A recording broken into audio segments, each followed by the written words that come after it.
On January 27th, 1993, two girls, aged 10 and 12, were wandering through a campground in Wayne Fitzgerald State Park, Illinois, running and playing along the interior roadside, when they made a gruesome and chilling discovery. Tangled in a bush, as if it had been tossed from a moving vehicle, was the severed head of a woman. The two girls were mortified by what they had found and immediately called for help. Investigators were quick to arrive at the scene. They searched the entire area where the head was found, but, strangely, they came across no other body parts aside from the woman's head. With nothing to ID her with, they gave her the name Ina Jane Doe, after the nearby village of Ina. Straight away, the authorities set about identifying who the head belonged to. From there, they'd be able to question those who knew her and work out who she had been in contact with prior to her untimely demise. Here's what they had to go on. The doe was Caucasian and had reddish-brown, shoulder-length hair.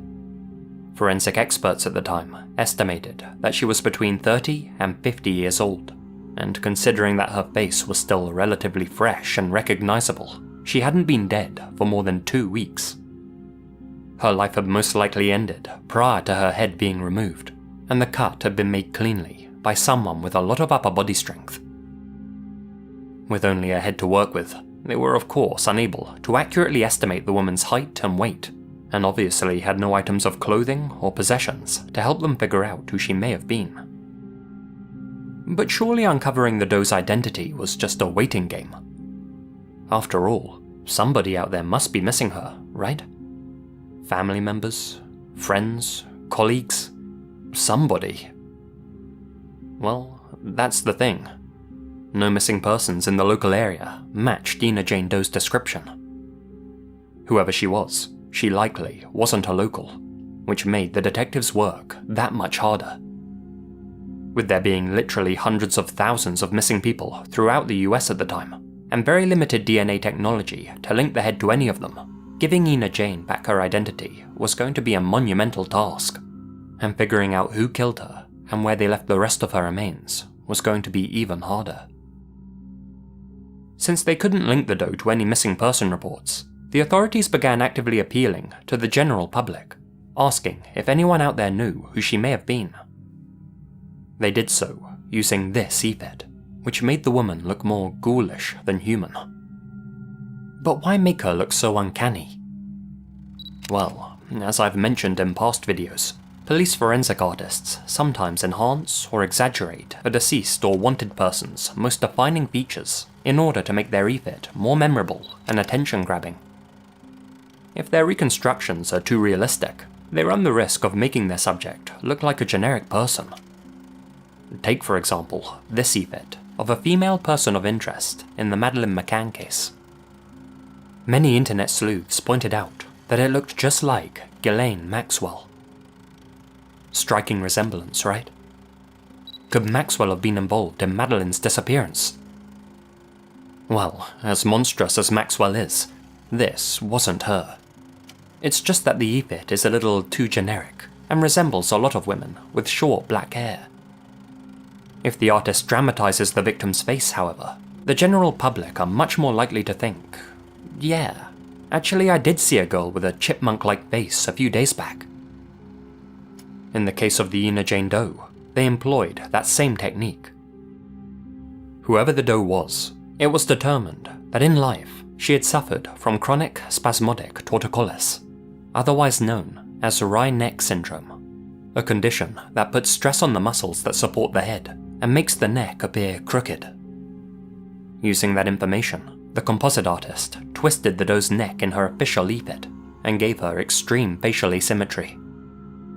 This was partly to help jog the memories of those who knew her, and partly because they weren't sure how severe her condition really was, and had very little else to go on, so highlight what you do have. Several other images were also created to help identify the doe over the years, but it's the original that struck a chord with the public. Even today, decades after its creation, people still talk about this image online, and it's considered to be one of the creepiest official ephods ever made. But unfortunately, despite the picture being so widely discussed, it didn't ring any bells, and nobody was calling in to say that the doe was their missing loved one. That got investigators considering that maybe the doe didn't have any friends or family at all. Maybe she was a loner, or a transient, the kind of person that nobody really knows or misses. And that's a tragic thought in itself, that this woman's life had come to an end, and she had instantly been forgotten by everyone, left forever without her name. But that thought also infuriated the authorities, as it meant that the Jane Doe's killer or killers were going to escape justice. During the investigation, an employee at a rest stop near where the head was found brought something to the police's attention. The worker reported finding some ominous graffiti in one of the bathroom stalls. The graffiti read, "Serial killer, March 93. 19 and counting. 5 men, 12 women, 2 children. 8 black, 8 white, 3 Hispanic. Don't worry, I'll get to the others." It was never determined whether the graffiti was sincere or some kind of twisted joke, but the fact it was written shortly after the Ina Jane Doe's head was found, at a rest stop close to the state park, is both suspicious and disturbing to think about. Unfortunately, the investigation into Ina Jane Doe's case stalled shortly after the graffiti was found, and very few other leads ever presented themselves. And, just like so many other John and Jane Doe cases before and since, the whole thing froze over. Fortunately, interest in the case didn't. One person who took a vested interest in it was a professor at the University of New Hampshire, one Dr. Amy Michael. As a native of Illinois, she had long wanted to get to the bottom of the Ina Jane Doe rabbit hole. In 2021, she reached out to the Jefferson County Sheriff's Department and offered to use her lab and modern forensic methods to ID the victim. And those methods would reveal a truth that nobody saw coming. Today's video is sponsored by Stamps.com. If you run a small business, you know how insanely busy things can get around the holiday season. And if you haven't already started preparing for this winter, you could be falling behind. Thankfully, Stamps has everything you need to make your life easier. Stamps.com is your 24/7 online post office that makes mailing and shipping quick, easy, and cost-effective. Their software gives you access to all of the post office and UPS shipping services you need, right from the comfort of your home or workplace. All you need is a printer and a computer, and you're good to go. Need a package pickup? You can easily schedule one through the Stamps.com dashboard. And with their Switch and Save feature, you can compare carriers and rates to make sure you're getting the best deal possible. If you run an online store, Stamps.com also works seamlessly with all the major shopping carts and marketplaces. These days, every penny counts, and Stamps gives you access to some amazing discounts on USPS and UPS rates. We're talking up to 86% off. So get ahead of the holiday chaos this year by getting started with Stamps.com today. Sign up at Stamps.com/Lazy Masquerade for a special offer that includes a 4-week trial, plus free postage and a digital scale. No long-term commitments or contracts. Again, that's Stamps.com/Lazy Masquerade. After all of the evidence was handed over to Dr. Amy Michael and her team, a new EFIT and new technology were both employed to help finally answer the question: who was the Ina Jane Doe? On March 11th, 2022, a whole 29 years after her head was found tangled in an Illinois state park bush, we finally had an answer to that question. Thanks to advances in genealogy, Dr. Michael was able to match DNA samples from the Doe's skull to members of her immediate family. The suspected sister of the Doe then gave a DNA sample of her own to confirm that they had in fact found a perfect match. And so it was that the Ina Jane Doe was given back her identity. She was Susan Hope Lund, a 25-year-old mother of 3 who disappeared on Christmas Eve, 1992, whilst on her way home from the grocery store. She had gone to buy pie for Christmas dinner and to use the store's phone to call her sister since she didn't have one of her own. She didn't own a car either, so she had made the journey on foot. Susan lived in Clarksville, Tennessee, 175 miles from where her head was found. She was pregnant at the time of her vanishing. Her husband and children had been looking for her for decades, but since there hadn't been a way to link Susan's identity to her head, they had been left without closure for more years than Susan herself had been alive. For all that time, they were unsure whether something terrible had happened to Susan, or whether she had abandoned them. Her husband Paul also had to live under suspicion during all those years, with many people spreading rumors that he was in some way responsible for his wife's disappearance. That, detectives confirmed, was an impossibility. Paul was home looking after the children when Susan was, presumably, forced into a vehicle and killed. Sadly, Paul himself passed away shortly before Susan's identity was uncovered, meaning he never learned what happened to his wife or clear his name during his lifetime. The search for Susan had been hampered shortly after she had disappeared, when somebody reported seeing her in Hopkinsville, Kentucky. Another supposed sighting of her also occurred in January along Interstate 65 near Louisville, with the anonymous tipster saying that she looked pale and thin and was wearing the same clothes that she had disappeared in. It's unknown if either of these two sightings were legit, but given that Susan had been dead no longer than 2 weeks when her head was discovered, she must have been alive for most of the 2 months she was missing. It's unclear whether she was being held against her will during that period or not. It's also not known whether her life was taken inside the state park, or if someone had killed her elsewhere and drove her head out there. But why did the authorities at the time fail to link Ina Jane Doe's head to Susan's missing person report? Well, in March of 1993, an anonymous woman called the authorities, saying that she was Susan Lund, that she was alive and well, and that she didn't want to be found. From then on, most officers just assumed that Susan must still be alive and had run away from her family. Frustratingly, they closed Susan's case without following up on who had actually made that call, and her children were left to grow up assuming that they had been abandoned by their own mother. So, what exactly happened to Susan during her walk back from the grocery store? Well, I think there's one curious point worth looking into. The distance between Susan's home and that store was 8 miles. A 16-mile round trip. That's one heck of a walk. And remember, she was pregnant at the time.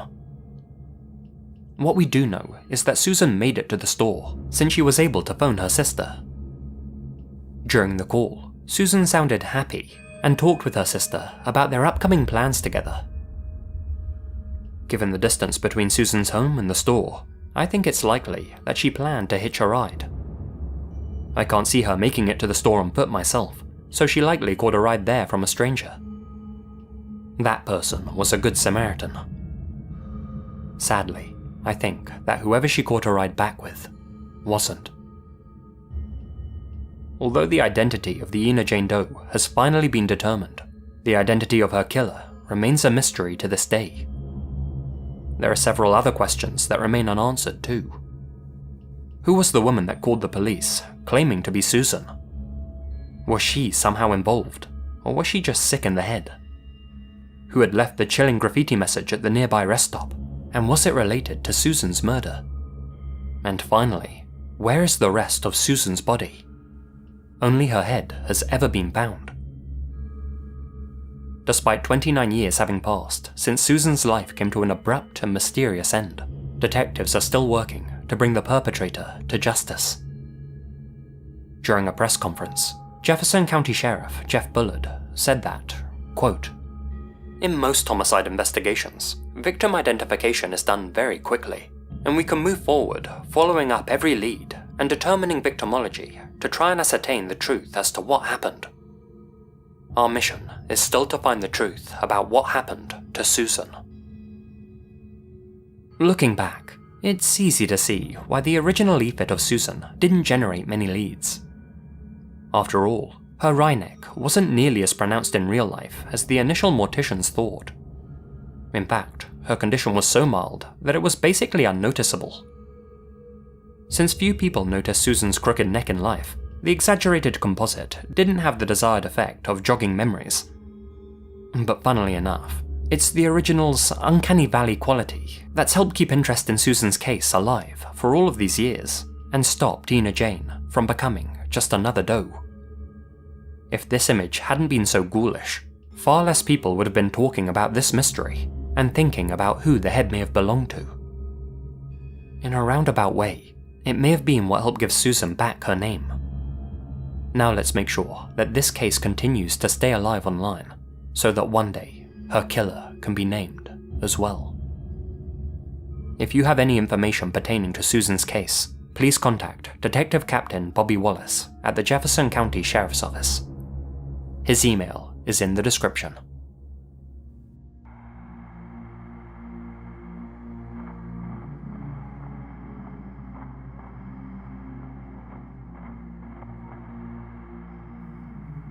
Hey guys, Lazy here, and thank you very much for listening. I hope you enjoyed that doozy of a rabbit hole. Let me know your thoughts and theories down in the comments. Before this video ends, I'd like to say a huge thank you to all of my supporters here on YouTube and over on Patreon, especially my biggest supporters.